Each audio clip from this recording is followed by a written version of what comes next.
Kan berseliweran di media sosial, nggak bisa ketemu apa, tapi begitu sampai ke sini sekarang. Sampaikan oleh Pak Wamen juga, satu adalah kayu lampu.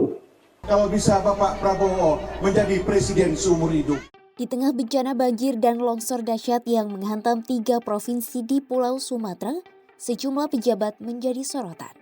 Bukan karena itikat baik, sejumlah pejabat dinilai melontarkan pernyataan dan tindakan yang justru memicu kontroversi. Komentar-komentar para pejabat soal banjir Sumatera dinilai tak berempati di tengah penderitaan rakyat. Lantas, siapa saja pejabat yang menjadi sorotan soal kontroversi terkait banjir Sumatera? Simak selengkapnya dalam video berikut.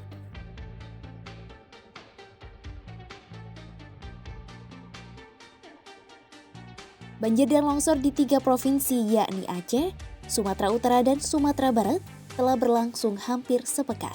Bencana ini telah menewaskan 800 lebih warga di 3 provinsi tersebut. Alih-alih menenangkan warga, sejumlah pejabat justru memicu amarah publik dengan pernyataan yang dinilai tak empati. Pernyataan yang dianggap memantik kontroversial salah satunya disuarakan Kepala BNPB Suharyanto. Suharyanto kepada media mengatakan, situasi mencekam akibat banjir dan longsor Sumatera hanya berseliweran di media sosial.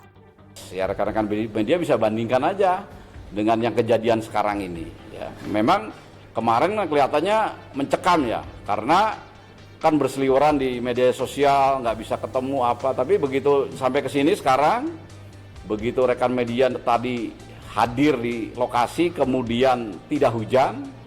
Nah, coba di Sumatera Utara yang kemarin kelihatannya mencekam, kan sekarang yang menjadi hal yang sangat serius tinggal Tapanuli Tengah gitu.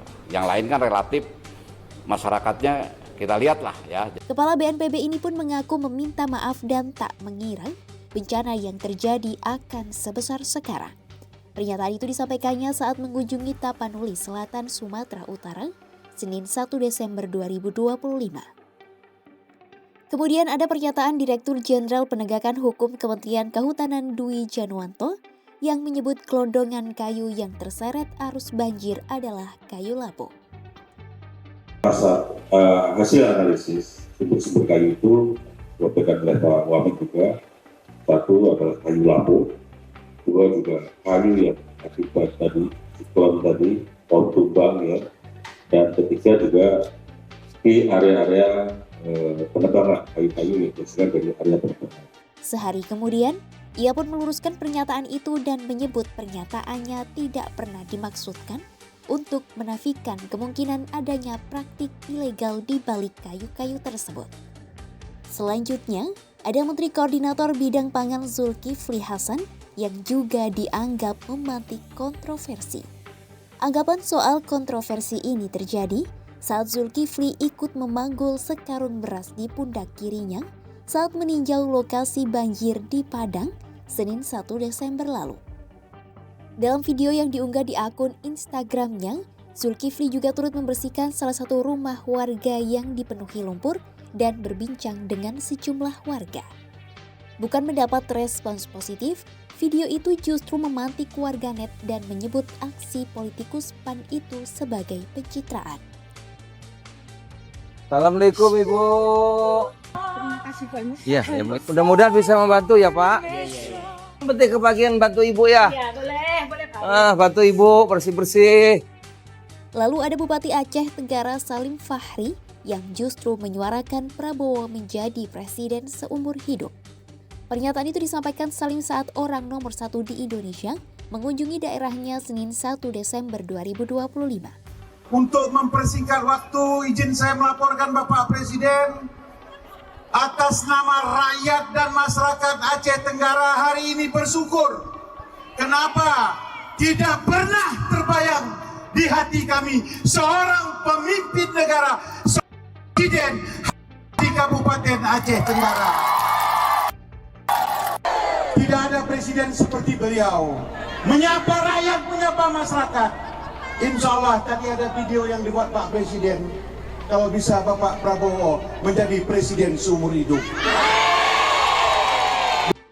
Partai Golkar pun lalu mengklarifikasi pernyataan Salim dan menyebut pernyataan kader mereka itu sebatas ekspresi kegembiraan sebab Presiden merespons cepat penanganan bencana. Melansir BBC News, sejumlah pengamat menyayangkan pernyataan dan tindakan pejabat pemerintah tersebut. Menurut pengamat kebencanaan UPN Veteran Yogyakarta Eko Teguh Paripurno mengatakan, pemerintah harus meningkatkan komunikasi di tengah duka yang dialami warga korban bencana. Eko menilai bencana ini sebagai pembelajaran pentingnya empati yang baik. Peneliti sosial Nanyang Technological University Singapura Zulfikar Amir menilai rangkaian kontroversi itu akibat pemerintah meremehkan kondisi di lapangan.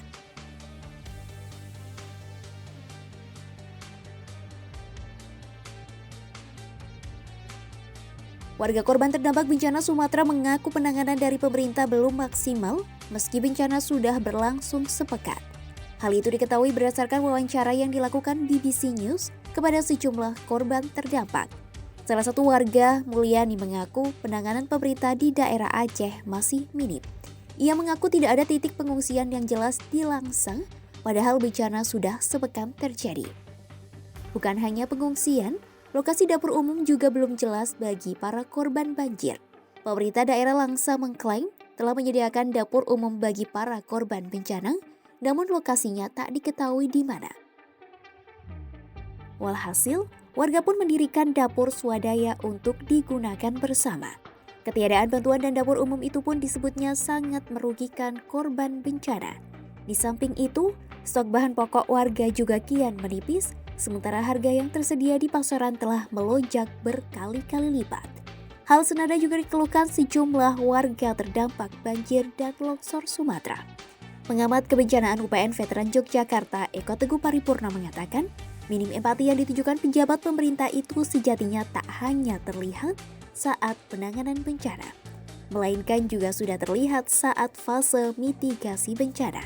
Menurut Eko, sejak peringatan ada dari BMKG, semestinya semua perangkat dipersiapkan.